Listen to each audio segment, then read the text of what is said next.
Hey, what's going on, everyone? Auburn postgame. We are live. Our first SEC football game in the books. Auburn, Kentucky. Auburn getting the win. The final score, 29-13. And Matt Scalisi joining me now to just kind of recap the game. What did we see? What did we not see? And first and foremost, Matt, I gotta just tell you, Jordan-Hare Stadium, I guess, was at about 17,000 fans, I think is what I heard on the broadcast. And I was very impressed when they kept pulling out on the wide shots. Everyone's kind of spread out, but the noise inside the stadium was relatively loud. It felt like there was a good bit of energy in there, and it almost seemed a little bit normal. Yeah, I think you can make that amount of people loud. I don't know what it sounded like in the stadium because obviously you and I are working from home today, but I think you can get some good atmosphere from that size crowd while still keeping everybody safely distanced from each other. I think ESPN probably made it sound better than it did in the building because they can mic the crowd. But look, that's what we're looking for. It's the game was happening, whether it was thunderously loud that changes the game like we're used to seeing at Jordan-Hare Stadium or not. It's still Auburn playing at home. They knew they had the fans behind them, and I do think it gave them kind of the energy to close the deal down the stretch there. Yeah, so let's go through a couple quick stats. Bo Nix, 16 of 27, 233 yards, 3 touchdowns on the day. His top receiver, Seth Williams, 6 receptions, 112 yards, 2 touchdowns. I want to talk about that duo first. Seth Williams, that last touchdown he had, like the little like one-handed bobbled grab that he had in the end zone back there. I mean, that was some athleticism right there.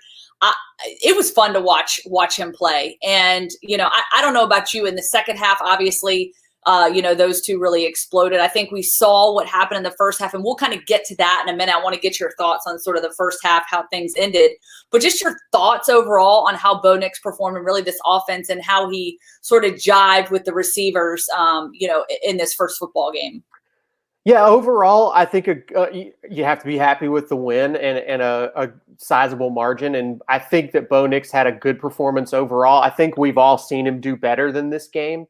But he also didn't make any terrible mistakes. No turnovers for for Bo Nix, and was able to put the ball into spots where he knew that Seth Williams had a clear advantage. And look, that's what any great quarterback does. You look at your skill position guys, you say, what do I need to do to put them in a unique position where they have an advantage? And with Seth Williams, it's kind of easy to do that. Not taking anything away from Bo Nix, but Seth Williams is a huge guy with an incredible vertical leap.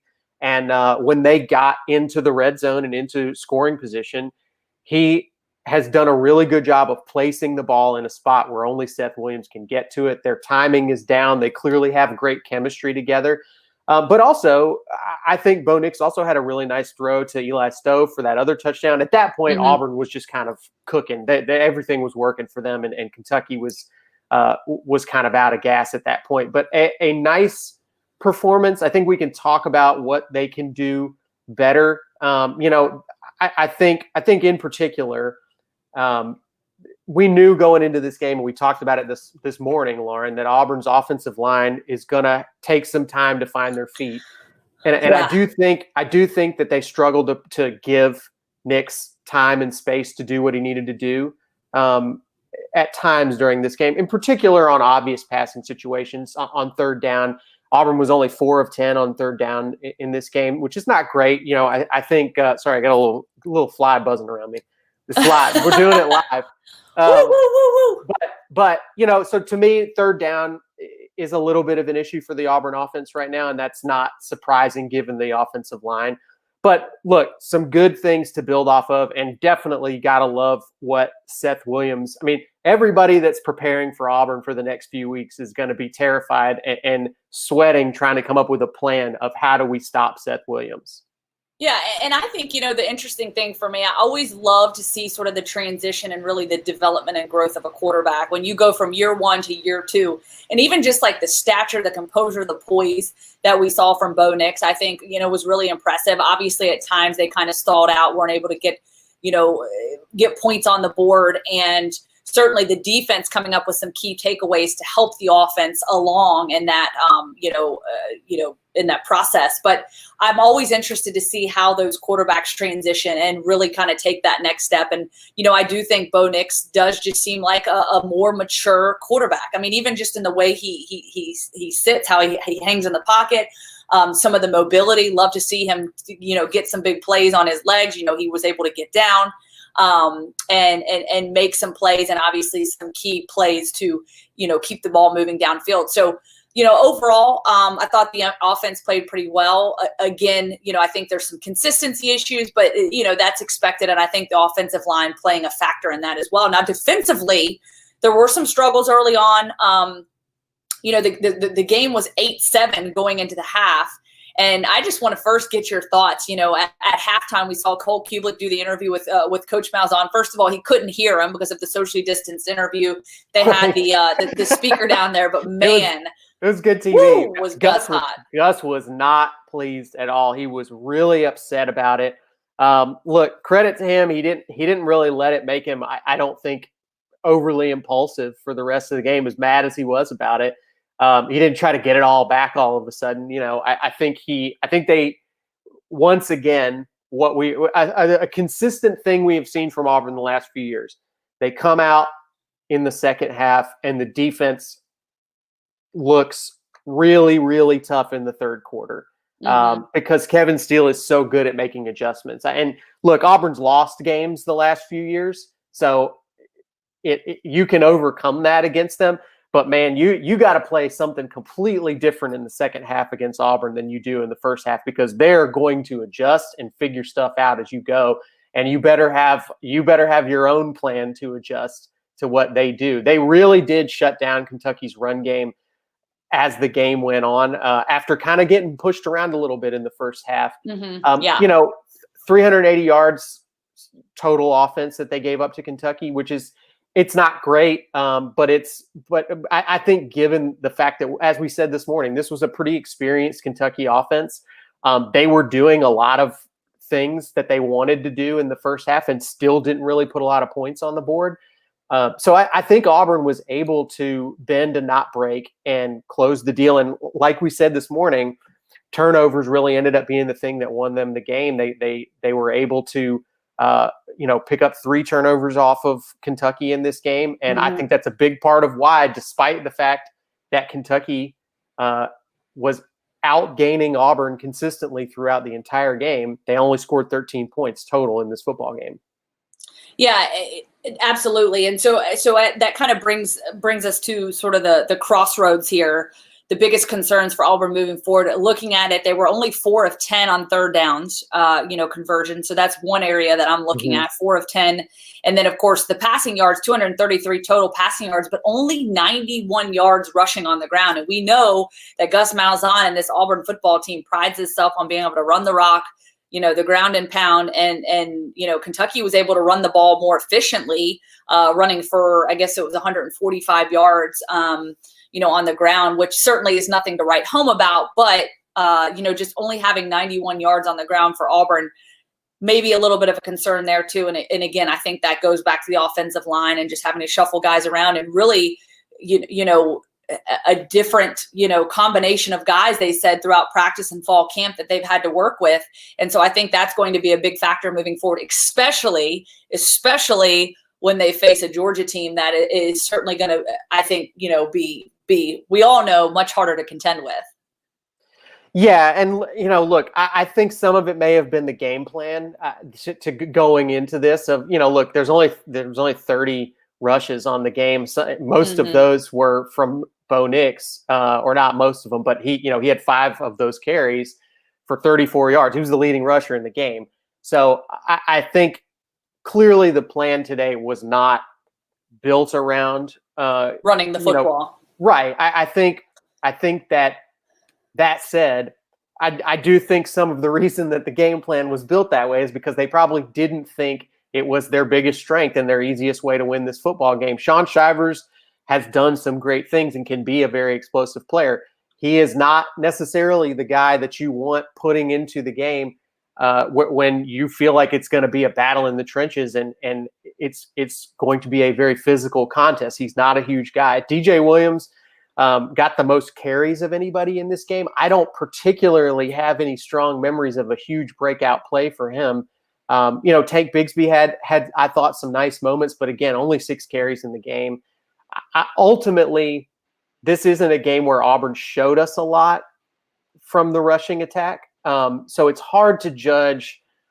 It's hard to judge how effective it would be in a different situation. But I definitely think it's fair to say they are probably going to be more reliant on the passing game this season, which is, again, not shocking based on Chad Morris's history. Yeah, no doubt about it. So just to kind of close things out, as they get ready for their matchup against Georgia, I know we got one in the books already talking about what's up next. So obviously big rivalry game. Number one, it's weird to even be talking about that right now because, at the end of the day, weird.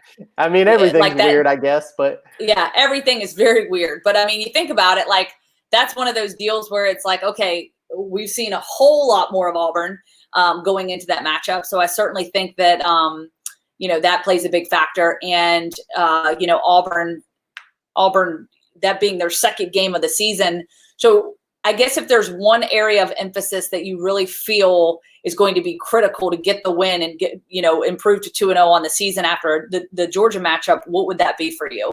To me, I need to see the offensive line either find a way to protect Bo Nix more effectively than they did today, keep him out of pressure, or we need to see the offense do some things that allow the ball to get out quicker and make protection less of a factor. I think they did a lot of great things today, but a lot of those things did rely on throwing the ball down the field. And I don't think they're going to have as many opportunities to do that against Georgia next week just because of the nature of the defense they're going up against. So at the same time, I don't think that Gus Malzahn and Chad Morris were going to show us a ton of what they feel the offense is fully capable of if they didn't have to. And thankfully for them today, they didn't really have to. They got the job done. A good, solid all-around effort for the offense and the defense from Auburn today. They're going to need more of that from that secondary next week.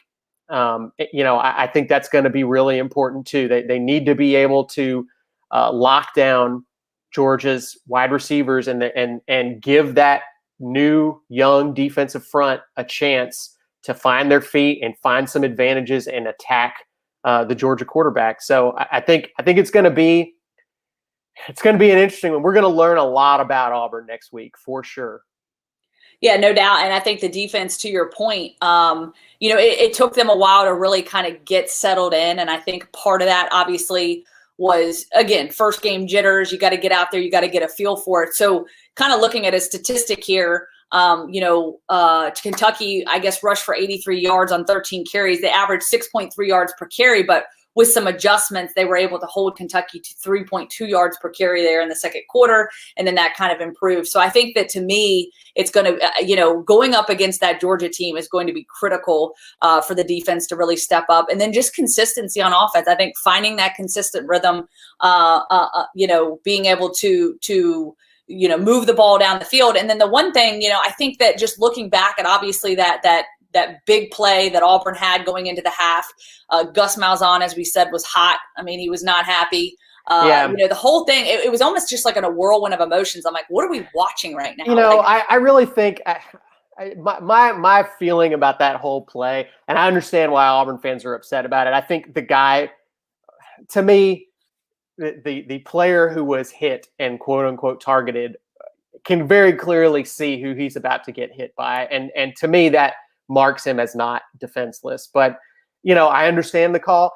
Ultimately, in terms of if you're talking about the cosmic justice of what happened in the football game, Auburn I think you could make an argument Auburn really shouldn't have even been in a position to make that play anyway, because it really seemed like Kentucky probably scored a couple of plays earlier. But look, in the end, what it resulted in was Kentucky got no points. Auburn made a stop and ended the half without giving up any points to Kentucky, which is a victory for the Auburn defense. It would have been nice to get the pick six too and put them away early, but I think ultimately they succeeded in taking points away from Kentucky. They let Kentucky get inside the 5-yard line, and still they came away with no points. That's a good stop for Auburn. Yeah, and I think that obviously leaves a little bit of a salty taste in your mouth going into the locker room, and certainly could have been a massive momentum shift, but it obviously proved not to be a big factor in the second half again as Auburn picked up momentum. Final score again, 29-13, Auburn getting the win over Kentucky. Matt, I appreciate the insight, the intel. Always good to catch up with you. Of course, we'll be back again as we preview Georgia coming up this week, and all sorts of football to talk about. But now we're going to close this thing down, go watch some more football. The SEC is playing, lots of good games happening. And, yeah, I guess Auburn fans enjoy this one.